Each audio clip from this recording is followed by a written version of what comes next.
রসুন দিয়ে পালং শাক এরকম খেলে এভারগ্রিন থাকবে। এভারগ্রিন 757 চ্যানেলে আপনাদের স্বাগত। আজ পালং শাক রান্না করব, খুবই সুস্বাদু। ভিডিওটা সম্পূর্ণটা দেখার জন্য অনুরোধ রইল। Please like, share and subscribe, please please. এই যে শাকটা দেখেই তো বোঝা যাচ্ছে কীরকম হবে, খুব টেস্ট। এটা কিভাবে করেছি চলুন দেখি। এই শাক রান্না করার জন্য পালং শাক নিয়েছি, পরিষ্কার পরিচ্ছন্নভাবে ধুয়ে এভাবে কেটে নিয়েছি।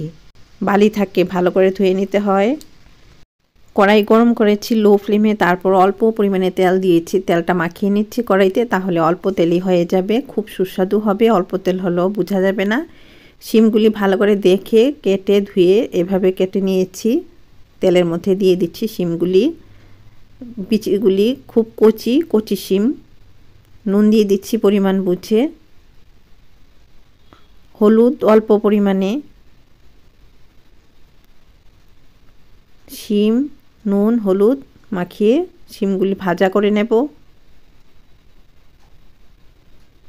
এভাবে ঢাকনা দিয়ে ব্যবহার করছি।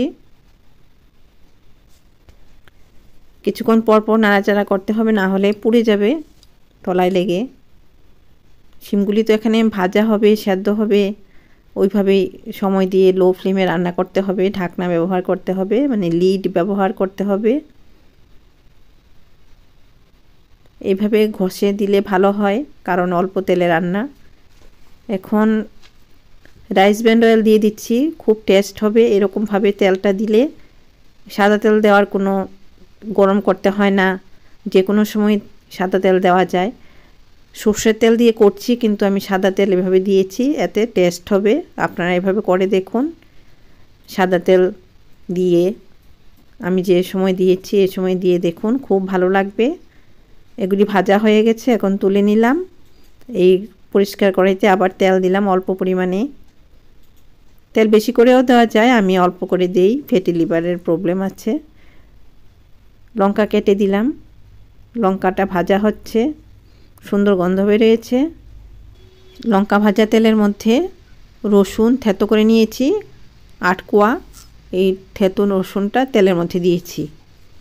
রসুনটা এখানে ভাজা করব। রসুনটা লালটি হবে, এতক্ষণ পর্যন্ত ভাজা করতে হবে, পুড়ে যাতে না যায় ওইদিকে লক্ষ্য রাখতে হবে। লো ফ্লেমে রেখে রসুনটা ভাজা করে নিচ্ছি। খুব সুন্দর রান্না হচ্ছে। এভাবে আমিষ রান্না করে দেখুন, খুব ভালো লাগবে। পালং শাক আমিষ, রসুন দেওয়াতে বলেছি আমিষ। এরপর শাক অনুযায়ী, শাক তো কমে যাবে, এই অনুযায়ী নুন দিচ্ছি, বেশি হবে না। জল দিয়ে দিচ্ছি 1 কাপের মতো। 1 কাপ মানে আমার কাপটা ছোট, অল্প জলই দিয়েছি। বেশি জল দিলে এমনিতেই শাক থেকে জল বেরোবে, আর বেশি জল দিতে হবে না। ছোট কাপে 1 কাপ দিয়েছি। চেরা কাঁচা লঙ্কা দিয়েছি। এখন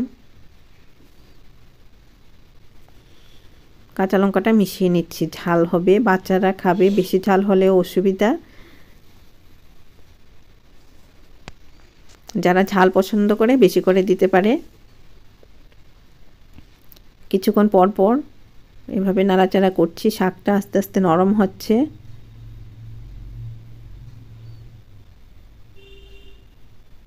এই যে আস্তে আস্তে জলটা কমে আসছে, শাকটাও আস্তে আস্তে সেদ্ধ হচ্ছে। এরকম একটা রেসিপি আপনাদের সঙ্গে শেয়ার করলাম। প্লিজ এভারগ্রিন 757 চ্যানেল সাবস্ক্রাইব করুন, একটু হলেও ভালো লাগলে সাবস্ক্রাইব করুন, ভালো ভালো ভিডিও পাবেন। শিম যে ভাজা করেছিলাম, এই শিমগুলি এই শাক হয়ে যাওয়ার পর শিমগুলি মিশিয়ে দিলাম। ভাজা শিম খুবই সুস্বাদু, এভাবে আপনারা রান্না করে খাবেন, আমার ইচ্ছে। খুব মজা পাবেন এরকম রান্না করে খান। রসুন ছাড়াও আমি একদিন নিরামিষ পালং শাক রান্না করেছি শিম দিয়ে, আজ রান্না করলাম রসুন দিয়ে। এভাবে দেখুন, এটা হতে দিতে হবে রান্নাটা, তাহলে রান্নাটা ভালো লাগবে। নতুন রাঁধুনিদের স্বাগত জানাই। চিনি দিয়ে দিলাম, শাকটা ভালো লাগবে খেতে।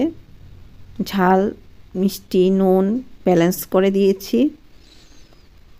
দেখাতে যতটুকু পারছি, মানে খেতে তার চেয়েও বেশি সুস্বাদু। এই আর কি আমার কথাটা। খুব সুস্বাদু শাক। এভাবে রান্না করে খাবেন, এভারগ্রিন থাকবেন। নতুন রাঁধুনিরা বলতে খারাপ লাগে, ভালো রান্না আছে, সাবস্ক্রাইব করে নাও, একটু হলেও পছন্দ হলে লাইক করো, ভিডিও পাবে। ভালো থাকো, সুস্থ থাকো, ধন্যবাদ।